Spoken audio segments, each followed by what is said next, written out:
Hi, I'm Dr. Mike, and welcome back to another episode of Wild Rounds. We're here at Brookfield Zoo in Habitat Africa, the Kopi.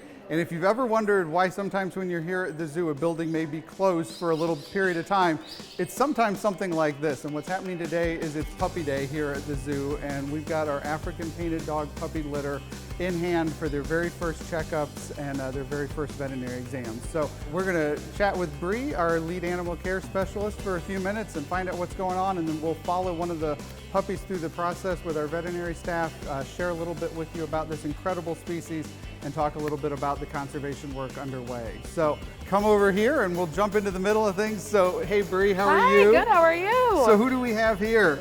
So we have one of our African painted dog pups that were born in November.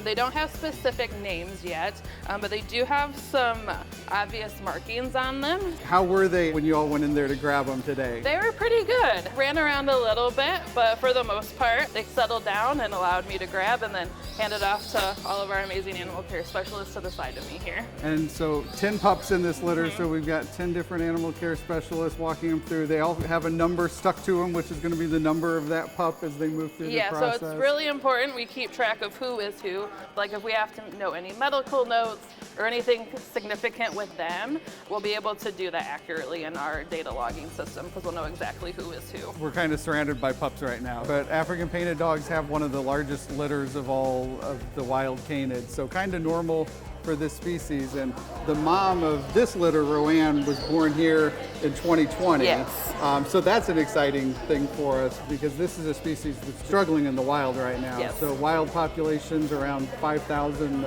painted dogs left in the wild throughout East and Southern Africa, but really a species that is really facing a lot of conservation challenges in the wild. So some of the troubles that these guys face is distemper. There's a lot of wild dogs in Africa, like domestic wild dogs, that don't receive the proper vaccines, and then they can pass them on to African painted dogs. Also, just like most species, loss of habitat, and then human-animal conflict. But just through education and researchers in the wild, we're trying to change the narrative on these guys a little bit. Yeah. All right, Bree, it looks like it's our turn. So let's head over. Hey, Dr. Katie, how are you? Good, how are you? So this pup here is ready for all the workup that you guys are doing today. So it's really just kind of a top to bottom physical puppy checkup, right? Yeah, exactly. Just like any puppy that you would take if you had one in your house. They just get a full physical, they're gonna get some vaccines and then a dewormer. Yeah, all right, so let's get going.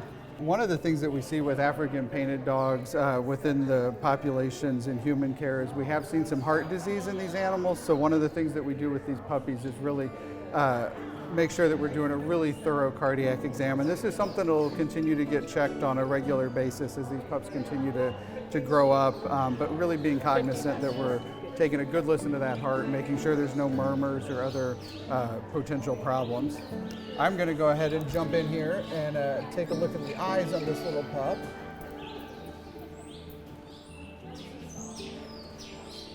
And so really what we're doing here is we're just making sure that all of the structures on the body are normal and that we're not seeing any potential issues from birth. In this case, this little pup's got some beautiful looking eyes, and I'm gonna jump in here and take a look at the mouth as well.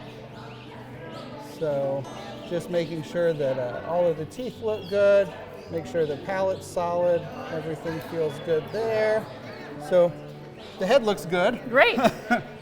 Oral dewormer here just to make sure that we don't have any parasite issues with them as they're growing up. Thanks, Michelle. Usually tastes good, so they don't mind it. Yeah, they don't mind that too much. All right, so we're just checking his range of motion, make sure everything looks good. Very active. All right. Most important question, boy or girl? Let's see, I think we have a girl here. What's the count so far? 2 and 2, okay. Yeah. All right. So we're vaccinating for a few different diseases, but we were talking earlier about distemper virus being a cause of conservation challenge in the wild, and so that is one of the vaccines that we give our animals here at the zoo as well, and that's one that within the wildlife, just within Cook County, within our forest preserve system, we do see canine distemper virus within the wildlife, so it is one that we're really cognizant of here with the animals in our care to make sure that they're protected from that disease. So this is the microchip going in here. So we put that just under the skin. This is the exact same situation that a pet dog or cat would have. How many weeks are we at right now? This is about 8 weeks This is right now. 8 weeks. So Yep. then we're going to do 12 and 16 weeks for Yep. rechecks. Yep. And another round of vaccines, dewormers. And Yep. so this is probably the last of the exams where they're going to be this calm and friendly. Most likely, yes. Yeah. Yes. So, You've come at a good time. yeah, this is the one to be at in terms of the Yeah. puppy snuggles. It is definitely today. This is a very different situation 8 weeks from now as these pups continue to get bigger on us. Yeah. They'll become more wild just like they should. Yeah, yes, exactly. Okay, so we've moved over to the next station, and this is the photo station. So we're getting good images of teeth and all of the different spot patterns on the animals and their overall body. All right, good job smiling for the photo.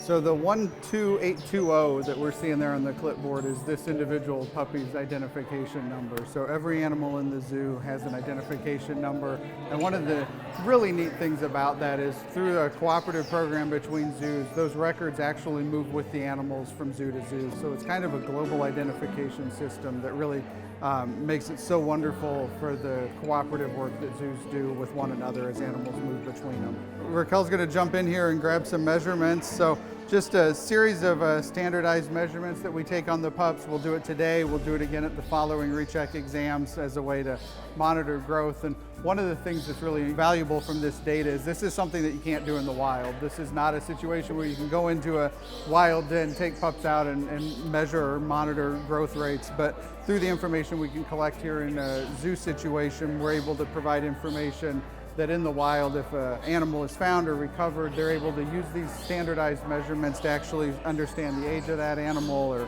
understand what a growth rate situation might look like on a wild pup. All right, so our pup has made it through all of the stations, and we're wrapping up here, getting ready to get this little guy back with his parents. Exciting news that we can share. So we've got 5 boys and 5 girls in this litter, so that's some gender reveal news that we'll share with you here today. Really such a team effort. I mean, this is just such an incredible effort by our animal care staff, our veterinary teams. It does take a village for these guys, especially their first week or so. We were doing overnight, so there was someone here 24/7, and it's just such a great collaborative effort. Yeah. And they're such an important animal. We touched on it earlier a little bit, but just from a conservation standpoint, 5,000 of these left in the wild. They're just an incredible species, and our participation in a number of different conservation programs, the Species Survival Plan, AZA Safe Program, really all directed at trying to protect these animals in the wild and all of the different threats that they face, and just doing everything we can to conserve them. As we look towards our future with our Next Century Plan, continuing to invest in conservation focus around Africa is something that's really just a core pillar for us as we move forward. And so this is a great way to kind of let you see behind the scenes and learn a little bit more about some of our animals, and we look forward to seeing you next time.